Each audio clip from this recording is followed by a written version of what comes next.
Hi everyone. మనం net design వేసేటప్పుడైతే చాలా time పడుతుంది కదా! మళ్ళీ వేసేటప్పుడు నెట్ చినిగిపోవడం, తక్కువ టైంలో నెట్ డిజైన్ అనేది ఎలా వేయడము, డిజైన్ ఎలా ఎడిట్ చేసుకుంటే నెట్ డిజైన్ అనేది తొందరగా తక్కువ టైంలో కంప్లీట్ అవుతదనేది ఈ వీడియో మొత్తంలో కూడా నేను చూపిస్తానండి. ఫుల్ వీడియోనైతే చూడండి. ఫస్ట్ అయితే ఇక్కడ సింగిల్ లైన్ వేస్తది కదా! నేను అలా సింగిల్ లైన్ అయితే వేయించుకుంటాను. వేయించుకున్న తర్వాత ఇక్కడ మనం నెట్ కట్ చేసుకోవడానికి ఈ స్టిచ్ వేస్తది కదా! ఈ స్టిచ్ వచ్చేసి నేను ఓన్లీ సింగిల్ టైమే వేస్తది కదా! నేను మిషన్ ని బ్యాక్ అనేసి ఓన్లీ 3 టైమ్స్ అలా వేయిస్తానన్నమాట. ఈ స్టిచ్ వచ్చేసి సింగిల్ స్టిచ్ వేయిస్తనేది లూజ్ గా ఉంటదన్నమాట. ఇప్పుడు మనము క్లాత్ కట్ చేసిన తర్వాత స్టిఫ్నెస్ అనేది ఉండదు. సో నేను ఈ 3 టైమ్స్ స్టిచ్ వేయడం వల్ల ఇప్పుడు క్లాత్ వచ్చేసి ఇక్కడ స్టిఫ్నెస్ ఇలానే అవుతుంది అనమాట. ఇప్పుడు ప్రాబ్లమ్స్ అనేటివి రావు. ఔటింగ్ ఇలా పక్కకి వెళ్ళడం లాంటివి రాదన్నమాట. ఇక్కడనే ఉంటది. ఎగ్జాక్ట్ గా దీనిపైననే ఔటింగ్ అనేది వస్తది. ఇంకోటి ఏంటంటే నేను ఈ డిజైన్ వచ్చేసి యానీ క్రియేషన్ వాళ్ళ దగ్గర తీసుకున్నాను. వాళ్ళు డిజైన్ ఎలా చేశారంటే ఇక్కడ ఇక్కడ వేసిన దానిపైననే 3 టైమ్స్ వేస్తది ఇలా.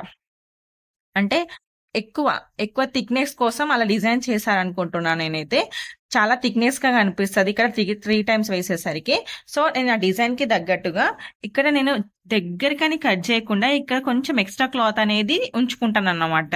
అంటే థిక్నెస్ వచ్చేసి దీనిపైనే కాకుండా కొంచెం ఇటు నెట్ పైన కూడా వస్తుంది వేయడంలో. 3 టైమ్స్ అలా వేయడం వల్ల సో నేను ఇలా ఎక్స్ట్రా క్లాత్ తీసుకోవడం వల్ల ఈ థిక్నెస్ వచ్చేసి ఈ క్లాత్ పైన కూడా పడుతుంది కాబట్టి నెట్ అనేది చినిగిపోకుండా ఉంటుంది. నేను జస్ట్ ఇది ఎందుకు చెప్తున్నానంటే నేను యానీ క్రియేషన్ వాళ్ళు డిజైన్ ఇలా క్రియేట్ చేశారు. సో నేను ఇలా వేస్తే కరెక్ట్ గా వస్తుంది నాకైతే అని మీకు ఎక్స్ప్లెయిన్ చేస్తున్నాను. సో నేను ఇక్కడైతే చూపిస్తున్నాను. మేము ఎక్స్ట్రా క్లాత్ అయితే ఉంచడం వల్ల క్లాత్ పైన పడింది, నెట్ అయితే చినిగిపోలేదు. ఈ ఎక్స్ట్రా ఇది క్లాత్ ఉంది కదా, నేను మళ్ళీ వర్క్ అంతా కంప్లీట్ అయిన తర్వాతనైతే ఇది అంతా నేను క్లీన్ చేసుకుంటాను. ఇది నెట్ డిజైన్ లో మెయిన్ పాయింట్స్ ఏంటంటే ఫస్ట్ ఈ అవుట్లైన్ అయితే వేసుకోవాలి.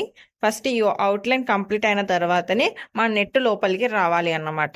ఫస్ట్ ఈ లైన్ వేయడం, ఈ బుటాస్ వేయడం లాంటివి చేస్తే ఆ నెట్ వచ్చేసి ఇలా ఇటు లాగుతుంది. లాగి ఈ అవుటింగ్ అనేది మొత్తం సైడ్కి వచ్చేస్తుంది అన్నమాట. ఫస్ట్ నా బ్లౌజ్ కి నేను నా బ్లౌజ్ కి వేసుకున్నప్పుడు నేను కొన్ని చూసాను అన్నమాట. అవి రిపీట్ కాకుండా నేను నెక్స్ట్ మళ్ళీ డిజైన్ ఎడిట్ చేసుకున్నాను. సో మీకు కూడా యూజ్ అవుతుందని వీడియో చేస్తున్నాను. మనం ఎప్పుడైనా జస్ట్ ఈ అవుట్ లైన్ కంప్లీట్ అయిన తర్వాతనే ఇన్నర్ పార్ట్ కి రావాలి. ఇన్నర్ పార్ట్ లో ఈ లైన్ వేయాలి. తర్వాత ఈ బుటాస్ వేసుకోవాలి.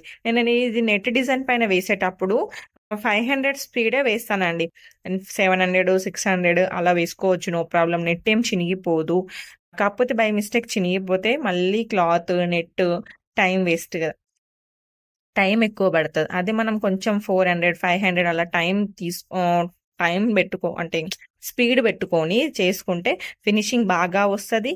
నెట్ చినిగిపోదు. తక్కువ టైంలోనే నెట్ పార్ట్ మొత్తం కంప్లీట్ అవుతుంది. మనం ఫస్ట్ ఈ అవుట్లైన్ వేసుకున్న తర్వాత మిడిల్ పార్ట్ కూడా ఎడిటింగ్ లోనే ఫస్ట్ వచ్చేలా 1 by 1 వచ్చేలా ఎడిట్ చేసుకుంటే నెట్ పార్ట్ మొత్తం కంప్లీట్ అవుతుంది. తర్వాత మనం ఈ సైడ్ కి 750 800 పెట్టుకొని చేసేసుకున్నా కానీ మనం నెట్ డిజైన్ వేసామన్న ఫీలింగ్ ఉండదు. అమ్మ నెట్ డిజైన్ ఈ రోజు నాకు ఎంత టైం పడుతుందో అన్న ఫీలింగ్ లేకుండా ఇలా ఎడిట్ చేసుకోవడం వల్ల నెట్ డిజైన్స్ మనం తొందరగా వేసేయచ్చు. సో నేనైతే ఇలానైతే వేస్తానండి. మీకు అందరికీ కొత్తగా మిషన్ తీసుకున్న వాళ్ళకి యూజ్ అవుతుందని నేనైతే వీడియోని అయితే చేస్తున్నాను. చాలా బ్లౌజెస్ వేసాను ఇప్పటికీ. ఈ మోడల్ బ్లౌజెస్ అన్ని వేసిన తర్వాత నాకు అనిపించినాయి. నేను డిజైన్ లో వేసి ఒక్కొక్క బ్లౌజ్ వేసేటప్పుడు ఒక్కొక్కటి అనిపిస్తాను అన్నమాట, ఇది ఇలా వేస్తే బాగుంటది అని. సో అన్ని కలిపి ఈ వీడియోని అయితే ఎక్స్ప్లెయిన్ అయితే చేశాను నేను. మీకు ఇలా ఎడిటింగ్ కావాలి అని నన్ను కాంటాక్ట్ అవ్వచ్చు, నేను చేసిస్తాను.